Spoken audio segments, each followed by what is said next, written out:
ஹே ஹோமேஸ் அன்யோங் எல்லாம் எப்படி இருக்கீங்க? ஹோப் எல்லாம் நல்லா இருப்பீங்கன்னு நம்புகிறேன்.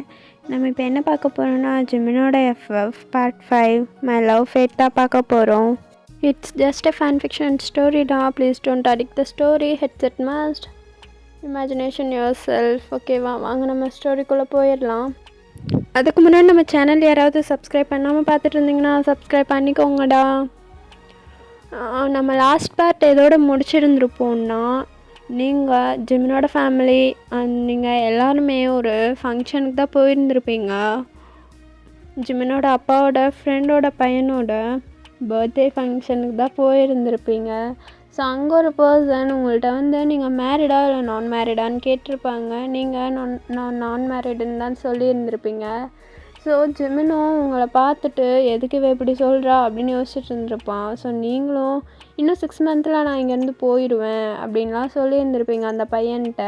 ஸோ அதனால தான் ஜிமின் உங்கள் மேலே செம்ம கோவத்தில் இருந்திருப்பான். இதோட தான் முடிச்சிருந்துருப்போம். சரி வாங்க நம்ம இப்போ அதுலேருந்தே கண்டினியூ பண்ணிக்கலாம். ஜிமின் நான் உங்களை அப்படியே அந்த ஃபங்க்ஷனில் செம்மையாக முறைச்சி பார்த்துட்டே இருக்கான். உங்களுக்கும் ஒரு மாதிரி பயமாக தான் இருக்குது. இருந்தாலும் நீங்கள் எதுவுமே கண்டுக்கல, சைலண்ட்டாக இருக்கீங்க. எப்போ போகலாம் அந்த ஃபங்க்ஷனை ஜாலியாக என்ஜாய் பண்ணுறீங்க. ஏன்னா இதுதான் ஃபர்ஸ்ட் டைம் நீங்கள் கொரியா போய் ஒரு வீட்டு ஃபங்க்ஷனுக்கெல்லாம் போகிறது. ஸோ அங்கே இருக்க எல்லாருக்குமே உங்களை ரொம்ப பிடிச்சி போயிடுது. ரொம்ப ஜாலியாக பேசுகிறீங்க, எல்லாத்துட்டையுமே செம்மையாக சிரித்து பேசுகிறீங்க. ஆனால் ஜிமின்கிட்ட மட்டும்தான் நீங்கள் எதுவுமே பேச மாட்டேறீங்க. அதுவுமே ஜிமினுக்கு ஒரு மாதிரி இருந்தாலும் அதெல்லாம் அவன் எதுவுமே கண்டுக்கலை. நம்ம ஜங்குக் தான் சடனாக இது செம்ம ஐடியாவாக இருக்குல்ல, இவனுக்கு ஏன் சரக்கை ஊற்றி விட்டு வாங்கி கூட சேர்த்து வச்சிடக்கூடாது. ஜங்குக்கா உன் மூளையை கொஞ்சம் யோசிக்க சொல்லு.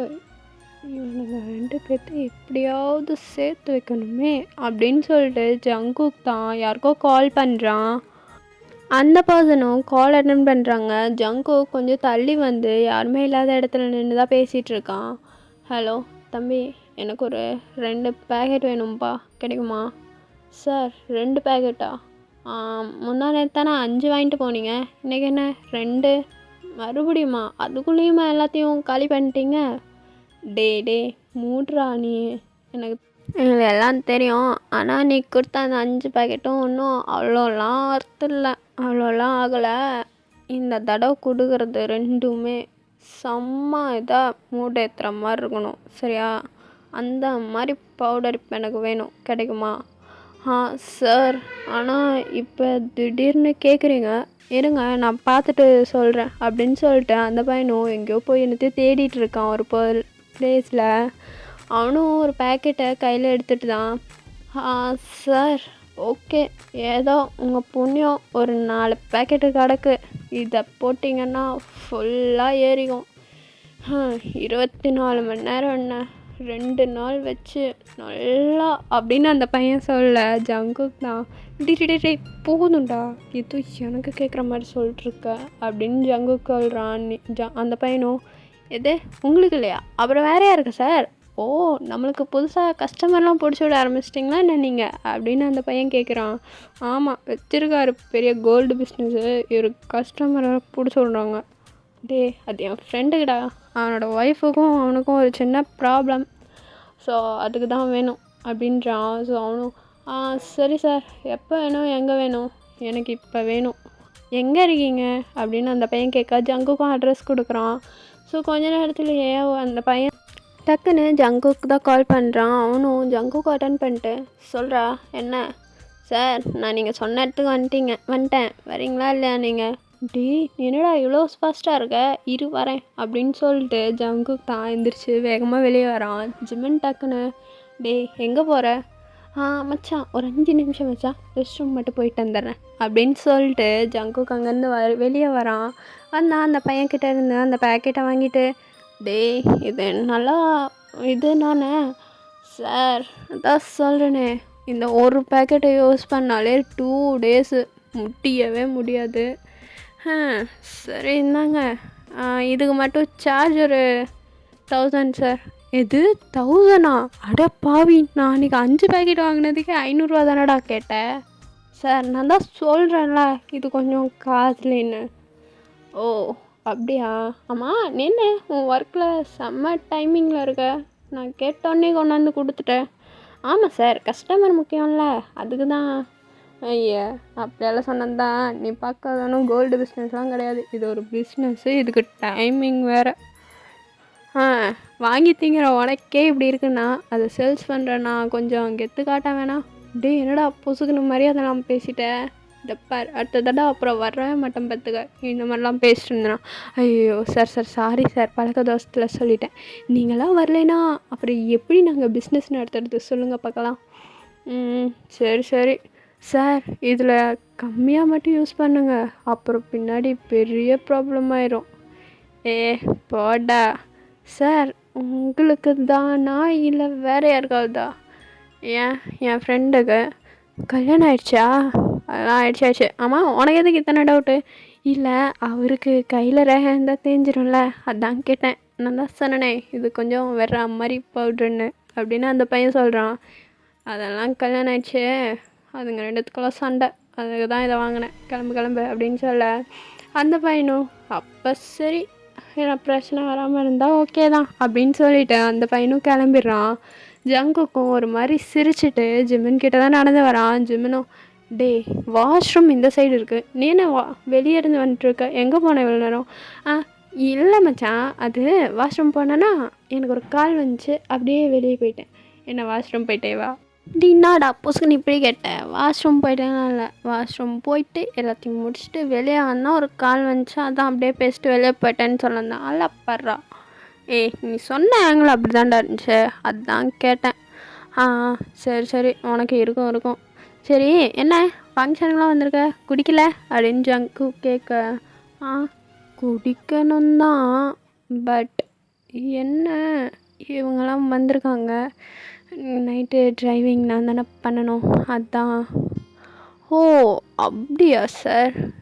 அதெல்லாம் ஒன்றும் இல்லை, அட்ரா பார்த்துக்கலாம் அப்படின்னு சொல்லிட்டு ஜங்குக்கு தான் அவன் கொண்டு வந்த பவுட்ரை அதில் மிக்ஸ் பண்ணி ஜிமினுக்கு தெரியாமையே கொடுத்துட்றான். ஜிமினும் சரி கொடு அப்படின்னு சொல்லிட்டு ஜிமின் வாங்கி குடிக்க போகும்போது நீங்கள் தான் பார்க்குறீங்க ஜிமின் டக்குன்னு அவரப்பாகிறாடா, எவப்பாகிறா? உன் தங்கச்சி. ஐயாடா, அவளுக்கு நீ பயப்படுற, அவளுக்கு தான் அவனை பிடியாதுல்ல, அப்புறம் என்ன முட்டுக்குறா, ரொம்ப ரசினா போடுறான். சரி அப்படின்னு சொல்லிட்டு ஜிமின் உங்கள் கண்ணு முன்னாடி தான் அந்த பாட்டில் ஃபுல்லாகவே நல்லா குடிக்கிறான். ஸோ நீங்களும் அதெல்லாம் பார்த்துட்டு, ஐயோ இவர் என்ன இப்படி குடிக்கிறாரு, குடிச்சு உடம்புக்கு எடுத்துக்க போகிறோம் அப்படின்னு சொல்லிட்டு நீங்கள் பொறுமையாக ஜங்கு கிட்ட போயிட்டு அண்ணா அப்படின்னு அவனை கூப்பிடுறீங்க. ஜங்குக்கும் சொல்லு தங்கச்சிம்மா என்ன விஷயம் அப்படின்னு ஜங்கு கேட்க, அவர் ஏன் இவ்வளோ குடிக்கிறாரு, அவர் தானே ட்ரைவ் பண்ணணும், ஏன் குடிக்க சொல்கிறீங்க அப்படின்னு நீங்கள் ஜங்குக்கே கேட்குறீங்க. ஜங்குக்கும் அதுவா, நீ தான் ஒரு பாயிண்ட்டை சொன்னியே நான் அன்மேரிடுன்னு, அதை யோசிச்சு செம்ம கடுப்பில் இருக்கான் உன் மேலே. எவ்வளோ தைரியம் உனக்கு, எதுக்கு அப்படி சொன்னேன்? அது வந்து அண்ணா அவர் தான் அப்படி சொன்னார், ஏன்னா அவர் தானே சொல்லியிருக்காரு இதுக்கு முன்னாடியெல்லாம் இந்த வீட்டை பொறுத்த வரைக்கும் மட்டும்தான் நீ நானும் ஹஸ்பண்ட் அண்ட் ஒய்ஃப், அதை வீட்டை விட்டு வெளியே வந்துட்டான் நீ யாரோ நான் யாரோ அவர் தான் சொல்லியிருக்காரு, உங்களுக்கு தெரியாது ஒன்றும் இல்லையே, அதனால தான் அப்படி சொன்னேன் அப்படின்னு சொல்கிறீங்க. ஜங்குக்கும் உங்களை பார்த்துட்டு அவன் சொல்கிறானா, உனக்கு எங்கே போச்சு அறிவு? நீ தானே அவன் பொண்டாட்டி, நீ தானே அவனை மாற்றணும், அவன் சொல்கிறான் இவன் சொல்கிறான்லாம் கேட்டுன்னு இருக்காத சரியா? இந்த பேர் என்ன ஆனாலும் இந்த ஜென்மத்துக்கு நீ தான் அவன் பொண்டாட்டி, இன்னைக்கு கொஞ்ச நாள்லேயே அவன் வந்து உன்கிட்ட சொல்லுவான், உன்னை தவிர எனக்கு லைஃப் வேறு எதுவுமே இல்லைன்னு பாரு அப்படின்னு ஜங்குக்கு சொல்கிறான். நீங்களும் நானும் அதுக்காக தானே நான் வெயிட் பண்ணுறேன், பட் அவர் சொல்ல மாட்டார் அப்படின்னு சொல்லிட்டாங்க, வந்து போயிடுறீங்க. கொஞ்ச நாள் என்ன, இன்னும் கொஞ்சம் நேரத்துலையே சொல்லுவான் அப்படின்னு சொல்லிட்டு ஜங்குக்கு தான் ஒரு மாதிரி சிரிக்கிறான். அப்படியே தான்டா கொஞ்சம் டைம் ஸ்கிப் ஆகுது, நீங்கள் எல்லோரும் கிளம்பலான்னு சொல்லிட்டு தான் போகிறீங்க, எல்லாத்துட்டையும் சொல்லிவிட்டு கிளம்புறீங்க. கார்கிட்ட தான் போயிட்டு ஜங்குக்கு வேணும்னே ஜிமன் நீயும் வாயினும் காரில் போங்க, அம்மாலாம் ஒரு இடத்துக்கு போகணுன்னாங்க, நான் போய் கூப்பிட்டு காமிச்சிட்டு வந்துடுறேன் அப்படின்னு ஜங்குக் சொல்ல, ஜிமினும் எது எந்த இடத்துக்கு எங்கே போகணுன்னாங்க அப்படின்னு சொல்லி ஜிமின் கேட்க, அது நீயும் ஒயனும் போங்கடா வீட்டுக்கு, நாங்கள் வரோம் அப்படின்னு சொல்லும்போது ஜிமினோட அம்மா தான், ஏய் நாங்கள் எங்கடா போகணுன்னு இறுக்கி பாங்கண்ணா தாட்டி விட்றேன், இரு நாங்களும் போகிறோம், இல்லைனா அந்த பிள்ளைய பிடிச்சி திட்டிக்கிட்டே போவான், நாங்கள் இருந்தால் தான் எதுவும் பேசாமல் வரானுங்க அப்படின்னு சொல்லும்போது ஜங்குக் தான் டக்குன்னு ஜிமினோட அம்மாவோட கால்லேயே மிதிச்சிட்டு ஆன்ட்டி அப்படின்னு பார்த்து லைட்டாக சிரிக்கிறான். ஸோ ஜிமினோட அம்மாவும் ஆஹா இவன் ஏதோ பிளான் பண்ணிட்டா மாதிரி இல்லை தெரியுது, சரியில்லையே அப்படின்னு சொல்லிட்டு அவங்களும் யோசிச்சுட்டு ஜங்குக்கை நல்லா புரிஞ்சுக்கிறாங்க. புரிஞ்சுட்டு ஆமாப்பா நாங்கள் கொஞ்சம் வெளியே போக வேண்டியது இருக்குது, நீயும் ஒயனும் போங்க நாங்கள் வந்துடுறோம் அப்படின்னு சொல்லிட்டு போயிடுறாங்க. ஜங்குக்கோட கார்லேயே எல்லோரும் ஏறிக்கிறாங்க.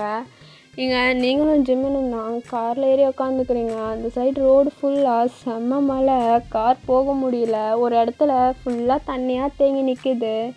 ஒரு ஜிமின் கார் ஒரு இடத்துல நல்லா பார்க் பண்ணி நிறுத்திடுறான். ஸோ ஜிமினுக்கு ஆல்ரெடி உள்ள போதை அந்த இதுக்கெல்லாம் ஒரு மாதிரி இருக்குது. நீங்கள் கட்டியிருக்க சாரீ, உங்கள் சென்ட்டு ஸ்மெல்லு எல்லாமே ஒரு மாதிரி அவனுக்கு இருக்குது. நீங்கள் சேம் டைம் இங்கே உட்காந்துட்டு மொபைல் தான் ஸ்க்ரோல் பண்ணிகிட்ருக்கீங்க. ஜிமினை கொஞ்சம் கூட கண்டுக்கல. அவன் பாட்டுக்கு அவன் டை லூஸ் பண்ணுறது ஒரு மாதிரி பண்ணிகிட்டே இருக்கான். ஆனால் நீங்கள் எதுவுமே கண்டுக்காமல் உங்கள் மொபைலில் தான் ஸ்க்ரோல் பண்ணிகிட்டே இருக்கீங்க. ஜிமின் தான் சட்டுன்னு உங்களை பார்த்துட்றான். பார்க்கும்போதே நீங்கள் அவ்வளோ அழகா அவ்வளோ க்யூட்டாக இருக்கீங்க. அந்த காருக்குள்ளே இருட்டாக தான் இருக்குது ஓரளவுக்கு. பிளாக் கலர் கிளாஸ்லாம் வச்சு ஒரு மாதிரி இருட்டாக தான் இருக்குது. அது இருந்தாலும் உங்கள் மொபைல் ஸ்க்ரோல் பண்ணுற லைட்லேயே உங்கள் ஃபேஸ் அவ்வளோ பிரைட்டாக இருக்குது. செம்ம அழகாக இருக்கீங்க பார்க்குறக்கு. ஜிமின் உங்களை பார்த்துட்டு ஐயோ என்ன ஆச்சு எனக்கு, எனக்கு ஏன் இவ்வளோ பார்த்து எனக்கு இப்படியெல்லாம் தோணுது, ஐயோ ஜிமினா கண்ட்ரோல் பண்ணிட்டு இருடா அப்படின்னு சொல்லிட்டு ஒரு மாதிரி உட்காந்துட்ருக்கான். டக்குன்னு உங்கள் மொபைல் தான் சுவிட்ச் ஆஃப் ஆகிடுது, பேட்ரி லோ ஆகி. நீங்கள் டக்குன்னு ஐயோ சுவிட்ச் ஆஃப் ஆகிடுச்சு, பேட்ரி லோவா ஐயோ அதுக்கு தான் நான் அப்போயே யோசிச்சிருக்கோம் மொபைலுக்கு சார்ஜ் போட்டேன் நான். இப்போ பாரு பேட்ரி லோ ஆகிடுச்சு, இந்த மழையில் நான் இப்போ என்ன பண்ண போகிறேன் அப்படின்னு சொல்லிட்டு நீங்கள் தான் ஜிமினை திரும்பி பார்க்குறீங்க. ஜிமின் தான் அவனால் சுத்தமாக கண்ட்ரோலும் பண்ண முடியாமல் உங்களே ஒரு மாதிரி அவன் பாடி ஃபுல் ஒரே ஸ்வெட்டிங்ஸாக இருக்குது. அவன் அப்படியே உட்காந்து உங்களே பார்த்துட்ருக்கான். நீங்கள் தான் ஜிமினை திரும்பி பார்த்துட்டு இவர் ஏன் நம்மளை இப்படி பார்த்துட்ருக்காரு, அதுவும் ஏசியோடையும் இவருக்கு ஏன் இப்படி வைக்குதுன்னு தெரியலையே, சரி என்னவா இருந்தால் என்ன அப்படின்னு சொல்லிட்டு நீங்கள் தான் ஜிமின் கிட்ட சார் எங்கள் சார்ஜர் எங்கே இருக்குது அப்படின்னு கேட்குறீங்க. ஜிமினும் கை காமிக்கிறான். நீங்களும் சார்ஜர் எடுத்து போட்டுக்கிறீங்க. இப்போ தான் உங்களுக்கு மொபைலுக்கு உயிரே வருது. நீங்கள் அப்படியே சைலண்ட்டாக ஜன்னல் வழியாக வேடிக்கை பார்த்துட்ருக்கீங்க மழையை. ஜிமின்னால் இங்கே சுத்தமாக முடியல. டக்குன்னு உங்களை இழுத்து கிஸ் பண்ண ஸ்டார்ட் பண்ணிடுறான். நீங்கள் தான் சார் என்ன பண்ணுறீங்க சார், மெதுவா சார் அப்படின்னு சொல்லிட்டு ஜிமினை பிடிச்சி ஃபோர்ஸாக தள்ளி விட்டுடுறீங்க.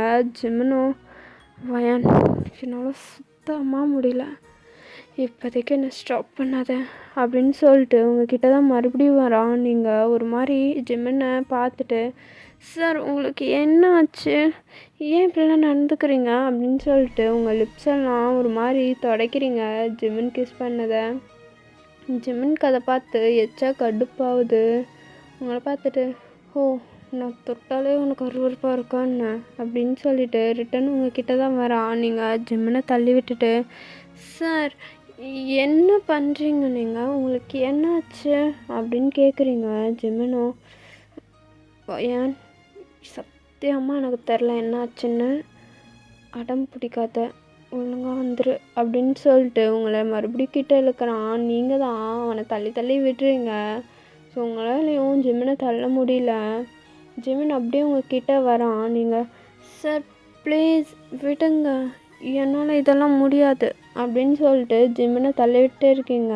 ஜிம்மன் டக்குன்னு பேக் சீட்டுக்கு போயிடுறான். ஸோ உங்களையும் டக்குன்னு பிடிச்சி பேக் சீட்டில் தான் இழுக்கிறான். பேக் சீட்டில் இழுக்கும்போது டக்குன்னு உங்களுக்கு அந்த ஒரு சீட்டில் லைட்டாக அடிபட்டுருது. ஆனால் ஜிம்மன் அதை பற்றி எதுவும் கண்டுக்கல. உங்களை தான் பிடிச்சி ஃபோர்ஸாக கிட்ட இழுத்து கிஸ் பண்ண ஸ்டார்ட் பண்ணுறான்.